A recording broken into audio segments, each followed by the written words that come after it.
You are listening to Preconceived, where we examine the preconceptions that shape how we view the world and the paradigms by which we live our lives. Hey everybody, I'm Zale Mednick, and welcome to another episode of Preconceived. We all go through life searching for meaning. What is our purpose here during our short time on Earth? Why are we here? What are we meant to achieve? How can we find happiness, or perhaps peace of mind is the better endpoint? I'm joined today by someone I have looked up to for many years, ever since I encountered his famous book, Way of the Peaceful Warrior, which I vividly recall reading back in 2007. Dan Millman is a former world champion athlete, university coach, martial arts instructor, and college professor. After an intensive 20-year spiritual quest, Dan's teaching found its form as the Peaceful Warrior's Way. His work continues to evolve over time to meet the needs of a changing world. Dan's 18 books, including Way of the Peaceful Warrior, have inspired and informed millions of readers in 29 languages worldwide. The feature film Peaceful Warrior was adapted from Dan's first book based upon incidents from his life.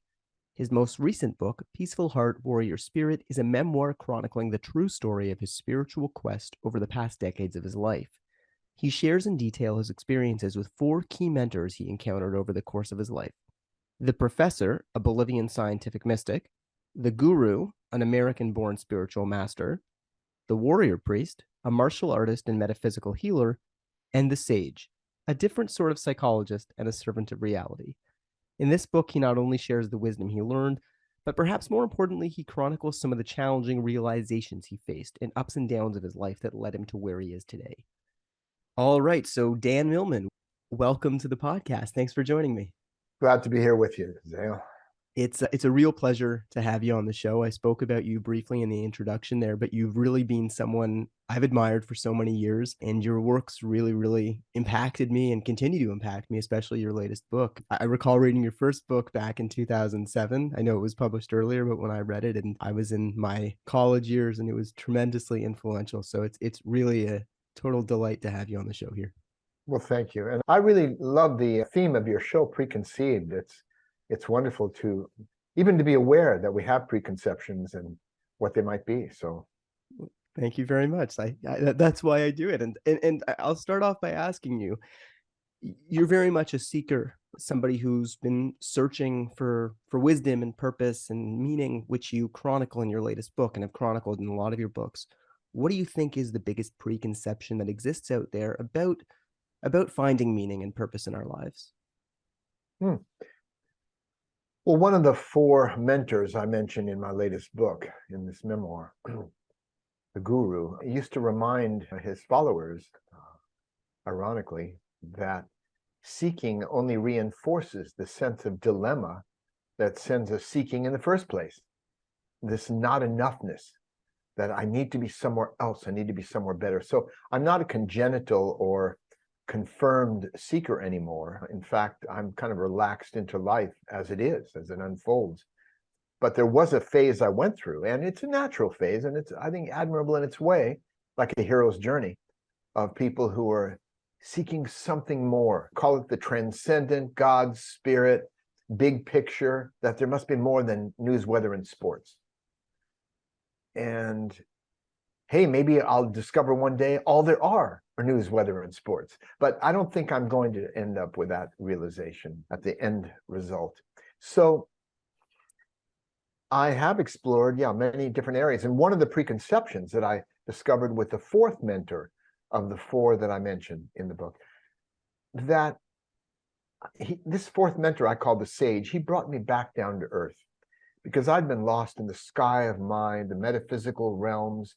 And many of us are very excited about learning metaphysical ideas, different interpretations of life. You know, one person may say, I caught a cold recently, and the other says, I just had a cleansing crisis. It's just how we frame it, Some people like to reframe it in more positive ways, but there's the danger of getting into the illusory magical thinking as well, which leads us deeper down the rabbit hole sometimes, especially today when we're trying to understand what is truth, what is real, and it's quite important. So the Sage, the 4th mentor, after 20 years of working with various heavy hitters in terms of teachers, he had a different approach, and he was an anthropological psychologist. or a psychological anthropologist, I forget which, but a blend of the two. He graduated with a PhD in anthropology with a fellow classmate named Carlos Castaneda. Some people have heard of this evocative writer. Anyway, most of us have grown up in a psychological culture or a spiritual culture where we assume that enlightenment or transcendence or just living sanely involves fixing our insides. Because many people have made the realization, I can't really control a lot of what goes on in the world around me. I can try, but what I can control is myself. And they begin this inner work, this idea of improving themselves. So we assume, if I can just have the right thoughts, positive thoughts, or an empty mind, less busy mind, and if I can just have the right feelings of courage and confidence and love and peace and so on, then I can live wisely and well. But the sage revealed another approach, which made a great deal of sense to me. And people have to discover this in a way on their own. But he pointed out, based on his work with his own teachers, that we have much less control over the thoughts that pop into our mind, the discursive mind. Some call it the monkey mind. Lots of thoughts occur to us throughout the day. We sit down and meditate and we see all these thoughts passing. And sometimes they're positive, creative, and sometimes they're negative or unpleasant. And yet, we have very little control. Thoughts happen to us. We don't say, I think I'll think this thought next. They just appear in our field of awareness. And we have very little control. We don't have a spam filter in our head, for example. In fact, the best way to become obsessed with a particular thought or idea is try not to think about it all day. It just doesn't work very well. So he pointed out that we have not much control over the thoughts that simply arise. We can use our intellect, our memory, our creative abilities, and all that, to work with the mind or with the brain. But as far as the random thoughts that appear, very little control. And we also have almost no control over the emotions that pass through us like the weather, changing all the time. We can't just snap our fingers, even though we've all snapped out of it. We can remember incidents where we were upset, sad, or angry, and then we started laughing. But wouldn't that be nice if it worked every time? And there are many ways we try to influence our thoughts and techniques and methods to influence how we feel in any given moment, because emotions are very important to most people. But we have little control over them. They arise, pass through us, and then into something else. And he pointed out the one thing we have more control over is what we actually do. If I were to think of touching the tip of my nose with my finger, I would intend that to happen. And unless I'm disabled, my hand moves and it touches my nose. And our words are an action. Speaking is an action. Moving our arms and legs is an action. So we have more responsibility, therefore, for what we actually do, no matter what we're thinking or feeling or not thinking, whether we're motivated or not, whether we're in a good mood or not. And we've all done things, take out the trash, help the kids with their homework, change the baby's diapers, whether we were in the mood or not, we did it because it needed to be done. And so he pointed out an approach to living, which I've adapted for at least a decade now, more than a decade. The idea of focusing on three things. One is accepting my thoughts and feelings as natural to me in the moment, positive or negative, just accepting them as I might in meditation, noticing them, they're there, not trying to fix them, get away from them, obey them, do it. Just watch them, notice them, thoughts and feelings. The second is focus on a purpose in front of me. What's in front of me? What needs to be done? And then third, do what needs to be done in line with my hopefully constructive purpose. And this simplifies life.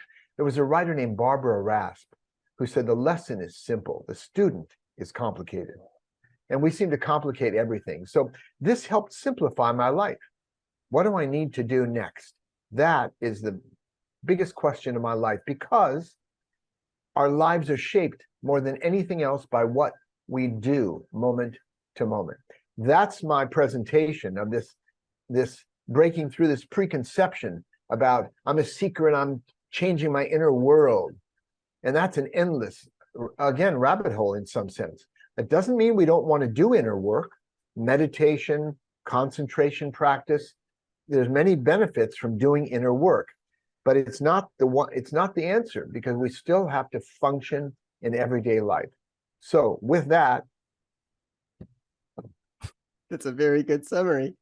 So a few points there. I think you started off by saying basically just living is where you're at now. And it sounds like, in reading your book, you did a lot of that pontification with the three prior mentors. You did a lot of that intense meditation, intense routines, intense facets of all aspects of life, really.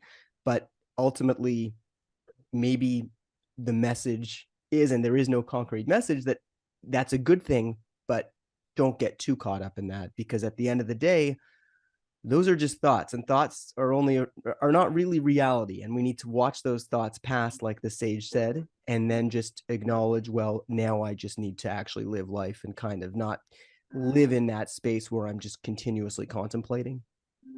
well, right, in the Zen tradition, there's a series of 10 steps to a journey, and it's leaving the marketplace and then going to the mountaintop, meeting the master. It's like a kind of hero's journey. And then after that, it's going into the cave, the depths of ourselves. And anyway, this whole journey ends with returning to the marketplace, bringing the treasure we've learned. And there's also that saying, in my first book, I think I related this old saying, that first mountains are mountains and rivers are rivers at the beginning of the journey. But then after we've really gotten some sophistication and done the work, the inner work, mountains are no longer merely mountains, and rivers are no longer merely rivers. They become metaphors. But at the end of the journey, mountains are mountains and rivers are rivers. So it's another way of saying it. So I would never suggest to someone who's immersed in seeking and they want to read and do and try everything, go for it. Go for it. Get the experience. I'm not trying to undercut or pull the rug out from anybody or rain on their parade, but I'm just giving my experience, having gone through decades of intensive spiritual work, beginning in the field of gymnastics and trampoline. And that was a form of spiritual training. Living in the present, you had to, like a warrior discipline, because if a moment of inattention, you can get seriously injured or die doing those kinds of things. So there was the beginning of spiritual training. In fact, I remember a coach came from University of Southern California. He came up to Stanford, where I was coaching at the time, and said, Dan, I've heard rumors that you have your gymnasts before competitions. Now, this was a time where meditation was not mainstream. You know, only the outliers like myself got involved in that. TM was just starting out, really. It was fairly still new, transcendental meditation and other kinds, Zazen, which I also practiced. Anyway, he said, I understood you have your gymnasts meditate before competitions. And I went, no, I'd never do a thing like that. I have them meditate during competitions. And he didn't really get it because he had no experience in that arena. It was just a weird thing for him. But of course, when you're doing gymnastics, you will have to meditate. You have to let go of thoughts and just focus on what's in front of me and function. So that was a model for me. It was a master metaphor. So it wasn't a prerequisite for spiritual training. Some people do music or chess, or they have other hobbies where they find that zone, that moment of absorption, that flow. But that was the beginning of my journey. And then finally it expanded outside the walls of the gymnasium, as I write about in Peaceful Heart Warrior Spirit. Now, you mentioned the words earlier, enlightenment and becoming transcendent. And what really, really fascinated me about this last book you wrote, and I've read a lot of your books, was I used to, and I still in many ways do, and this is not meant as a critique, I looked at you when I read Way of the Peaceful Warrior, and I thought, this is a guy who is enlightened. This is a guy who's reached nirvana, so to speak, and who is transcendent. And I think a lot of us tend to do that with people we respect. We assume that when we're reading their writings or listening to them speak, wow, this person's kind of got it. And I do think you've got it. But what was really intriguing about reading this book was the timeline. Because when you wrote Way of the Peaceful Warrior, which was probably your most famous book at the time, or what you were initially really well known for, you were still in the midst, I believe, correct me if I'm wrong, of seeing a lot of these, of your spiritual quest. And you were not somebody who, by reading this latest book, had figured it all out and felt satisfied. You were still really, really seeking. And I guess my question there is, do you think you did too much seeking in a way? Because from an outsider's perspective, I look at it and I think, wow, what wisdom in that book. But for you, you continued for probably a decade longer after writing that book with other mentors, some of whom were great, some of whom were maybe not who you thought they were. Well, I'd worked with the first two mentors that I call the professor and then the guru for a period of about 10 years. And that's when I wrote Way of the Peaceful Warrior.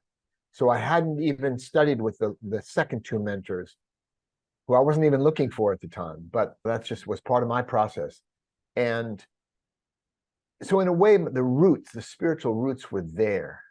Spirituality begins on the ground, not up in the air. So I use the image of roots of a tree, but the fruit hadn't blossomed yet. The fruit hadn't been born. The fruit came later when I began sharing what I'd learned. You see, when I was young, I was so much into self-improvement. Even during my gymnastics days, I learned to juggle. I studied speed reading and speed mathematics and memory courses I took, and acrobatics and gymnastics and martial arts. I was wanting to improve myself, which is great because each of us are like a cell on the body of this living creature we call planet Earth. And the better each cell is, the better it is for the planet. So I recommend self-improvement highly. However, I hit a point where I realized that no matter how much I improved myself, only one person benefited.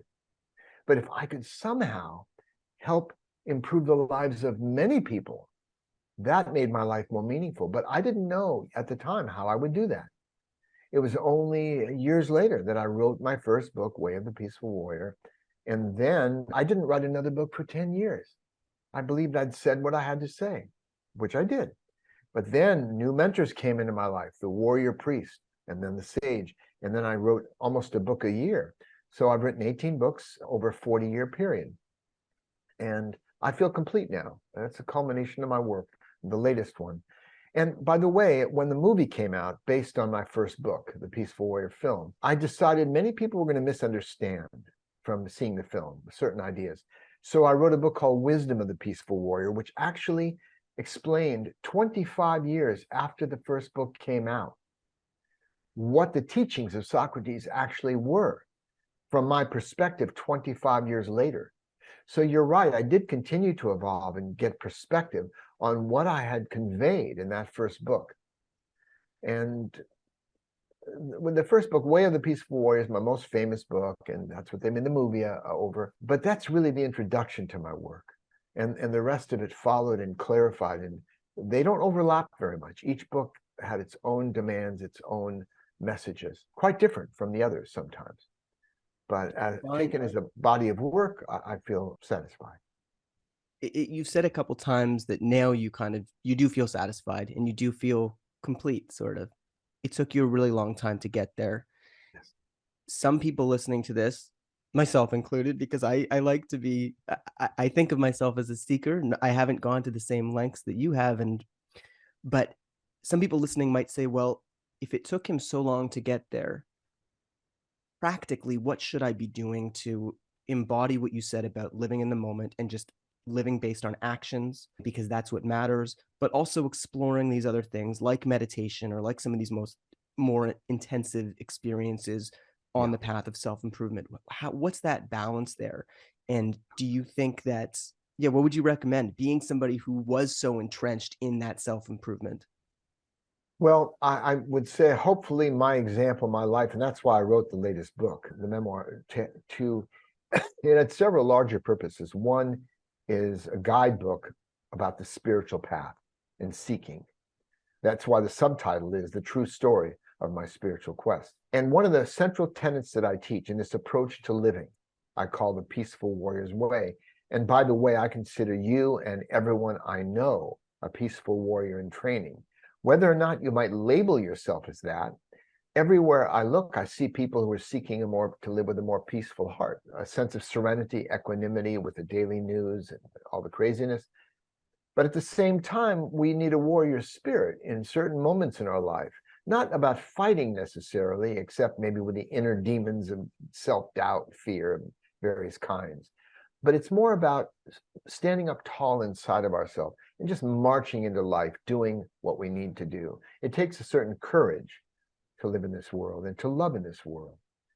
So that's why I named the book Peaceful Heart, Warrior Spirit, and why I consider everyone a peaceful warrior in training. Now, I was mentioning one of the central tenets of this approach is that there is no best book, no best teacher, no best philosophy, religion, path, diet, system of exercise.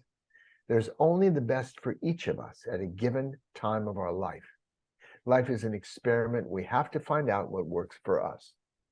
So no one needs to compare themselves to my life or anyone else's life, not their spouse, their friends, certainly not on Facebook or all these, social media platforms where everybody's showing their best face. Look how much fun I'm having in Cabo or wherever it is, And many young people get depressed because they see how much fun everyone else is having, apparently. But we all have our own battles. Everyone does. Even people who look like they're going through a really good phase, or no, we all have battles to fight. All of us are peaceful warriors in training. We make assumptions about celebrities and actors. Their lives must be so great. They have so much money and fame, but they have some tough times with that money and fame as well. So no one needs to say it took Dan this long. My life can be instructive for other people in that way. So people need to respect their path and stop comparing themselves to other people. It's a disrespect for our own life, our own process. Each of us not just has a story, but we are each a story in the making, like a novel being written. And our story is unique. There's not a single story on the entire planet exactly like yours or mine or anyone else's. So we need to appreciate our story. Someone once said, I cannot write a book commensurate to Shakespeare, but I can write a book by me. I love that. And that's a metaphor, whether or not someone decides to write a book or not. You get the idea. I get the idea. Well, what you just said embodies why I found your book so refreshing, because it was so authentic. It was such an honest look into your life, and you were so truthful about the challenges you had from somebody, like I alluded to before, that many people had viewed as, and still do view as, enlightened, is transcendent, gets it in life. But that doesn't mean that even at the time you wrote it, that things were perfect. That doesn't mean that things are perfect now. It doesn't mean that you do not still contemplate. It doesn't mean that your life is still not an evolving journey. But I find that in this, I don't know if you want to call it era of self-help, so to speak, it's very easy to idolize certain people and to idolize certain gurus. Yeah. What's your take on the way, and this isn't meant as a jaded question, though I guess it sounds a bit jaded, but what's your take on self-help right now? Because my take, it is a loaded question, is that it's easy to fall into that trap where you look at one person as a guru and you figure they've got all the answers, and not everybody is like you, where they're saying, no, I don't have all the answers, or this is a path and it is going to be challenging. Oh, I do have all the answers. Some of them may be wrong, though. Actually, one of the central themes of the book, and I repeat it a number of times in the book, is every teacher is human and every human has flaws. Fortunately, my flaws have been fairly minor. Quirks, foibles. Ask my wife. In fact, my wife, Joy, as you know, weighed in. She wrote about 10 pages within the book, sharing her perspectives, which were sometimes different from mine. It was an excellent parallel to say, well, while Dan was feeling this is how I observed Dan and where he was at. Yeah, point, counterpoint. So the thing is, life is a series of moments. Each of us has enlightened moments and stupid moments. I know I've had some pretty stupid moments. Ask my daughters, or my wife. We each have kind moments and callous moments. We have confident moments and insecure moments. So the idea is to expand those number of enlightened moments in life. Now, what I mean by enlightenment is simply being awake. What does that mean? It means accepting reality without projecting all the complications, the associations, the meanings we put on things, the projections. but just seeing it for as it is. It's simple, blissful, peaceful, unfolding. Not always peaceful if your house is on fire. Basically accepting the moment without the extras added to it. That's one kind of a Zen-like idea of just isness or suchness without all the mental complications we add. But it's a real danger projecting on me or any other teacher the idea, oh, there's an enlightened teacher, because it separates me from being a regular person. And one of the strengths, I'll have to say, of my work is that I'm out there. What you see is what you get. There's an authenticity. So people don't have to look at me way up high, even though they tend to do that. And that's a mistake, because pretty soon you're going to fall off that pedestal and get knocked off by somebody. And it's not healthy. So we need to accept people for their strengths. There are many artists and actors who have some serious flaws we read about in the newspapers. Doesn't mean they're not good actors. There's been some great artists and musicians throughout the centuries that have not always been a kind person. But do we throw out their art or accept they created some beautiful works of art? This is a question that's, the jury's still out on that one in my mind. Should I reject the person? Should I throw the baby out with the bathwater because they weren't always a nice person? What can we demand of people? I demand that they be human, that they have strong points and weak points. And I guarantee the guru, who had many, many followers, who wrote brilliant books, had some serious flaws. As a friend of mine in the community, while we were in the community, he said, the guru is an enlightened master who probably could have benefited from a 12-step program. So we need to see people as human. And if they have strengths, good, follow them, adapt, learn from them, and take it in your way and make it over your way. Like a suit we try on, we may have to tailor it for our life. But in fact, it was the guru himself who said there are 3 approaches to spiritual life. There's a childlike approach. What do children need? They need a parent.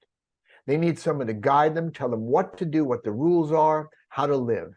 And there are people in the childhood of their spiritual seeking that they want a parent figure. And so they treat the guru like the master, like the great father, and so on. Many people treat the idea of God like that, as the great parent in the sky. But then we grow out of childhood. Nothing wrong with childhood, but eventually we grow out of it and become adolescents. They reject all authority. All these people are fakes, they're charlatans, question authority. And that's a stage that many of us go through, and it's a necessary stage to think for ourselves. But eventually we reach adulthood or maturity, and that's when we are willing to take wisdom wherever we may find it, whatever shape or form, and make use of it and leave the rest. So I'm just one source. I'm glad I've touched many people's lives and continue to do so. But there you are. I think it's refreshing to hear somebody like you say that, because I think it gives people, when you think of somebody too highly almost, that they're living in this meditative state constantly, which isn't even realistic, then it sets the bar so high that people feel like they can't reach that. And one of the themes, as you said in your books, is this idea of moments, which I've always loved. And that was probably one of my biggest takeaways from your books. I used to think that enlightenment meant I would picture a monk sitting down and meditating. And when he wasn't meditating or she wasn't meditating, just still this general sense of peace all the time. But as you started off this conversation by saying, that's not realistic. Feelings, emotions, thoughts are going to come through our lives no matter what state we feel we've reached. And ultimately, we just need to accept those. And I feel like you've given everybody listening to this just permission to say, that's okay. I'm going to have moments where I feel enlightened, and I'm going to have moments where I don't feel so enlightened. But ultimately, all I can do is live my life. Ram Dass used to say, oh, you think you're enlightened? Go visit your parents. Well, Dan, do you have any final thoughts for people listening to this? I like to end the idea of just trusting our process, trusting our lives unfolding, and changing the word I have to, whether it's I have to take the kids to school or I have to go to work, change it to I get to. And it's a whole shift of perspective. Oh, I get to take the kids to school. What if I couldn't do that ever? I get to do my work, and so on. So, and just trusting our process as it unfolds, and that's a big challenge at times. But those are as good closing words as any, I think.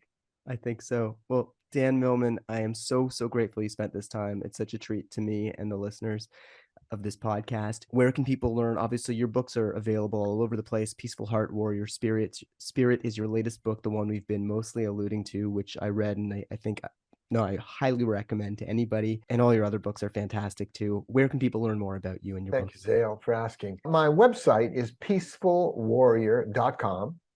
And that leads to, there's a free life purpose calculator that's a lot of fun. People can try that out, get a taste of some more in-depth material. Right there on the splash page, my books are listed there, audios, online courses. There's a Peaceful Warrior 4-minute workout that I created in 1984, and I'm still doing it regularly as part of my workout routine, and other elements as well. And Facebook, you can find me on Facebook or Instagram. I have a Facebook group now, Welcome Peaceful Warriors, that I share wisdom video, maybe 10 minutes worth of wisdom on different topics each week for now. So people can find me, just search for Dan Millman on the web.